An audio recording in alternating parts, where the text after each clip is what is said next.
The Federal Reserve is doing it again, making a huge mistake that's going to imperil the US economy. At least that's what a growing number of economists, asset managers, professors, and think tanks are saying. Jay Powell and his colleagues are making a mistake. The Federal Reserve has been repeatedly making the same mistake. The Fed made a couple mistakes. I'm going to explain why some top academics and investors are pushing back on the US central bank's plans, what they think the Fed should be doing instead, and why it matters for the market and for everyday Americans.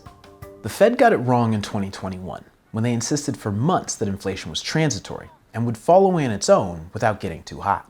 Now, Chair Jerome Powell has made inflation public enemy number one for the Fed and says the central bank will do whatever it takes to get inflation back down to their 2% target.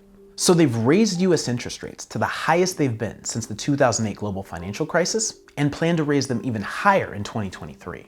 Economists almost universally agree that inflation is too high, and many agree with the Fed's approach. But an increasingly large and diverse group from the world of economics is warning that the Fed is getting it wrong again.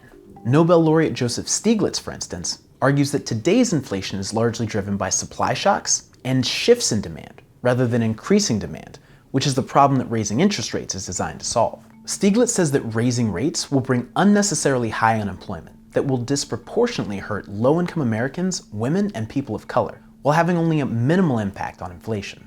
Similarly, former Labor Secretary Robert Reich asserts the Fed is missing the inflation picture because they're focused on rising wages for Americans instead of corporations' record-high profit margins. And American Enterprise Institute senior fellow Desmond Lackman recently pointed to the declining price of things like oil, lumber, and used cars. He says this is thanks to China's slowing economy and supply chain resilience, and that the Fed's actions are only going to hurt the economy.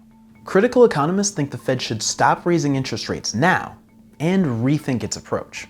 Mohamed El-Arian, president of Queens College, Cambridge, and chief economic advisor at Allianz, says the Fed has lost credibility and needs to start by owning their mistakes.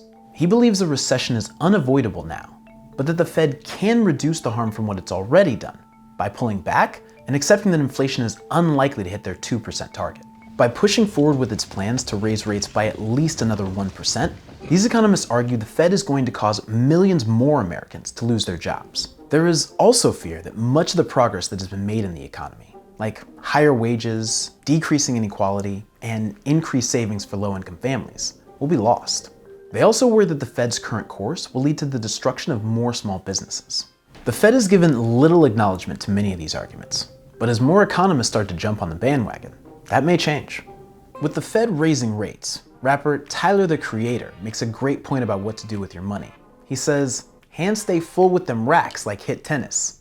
No money phone, account gonna get interest." That's all for now.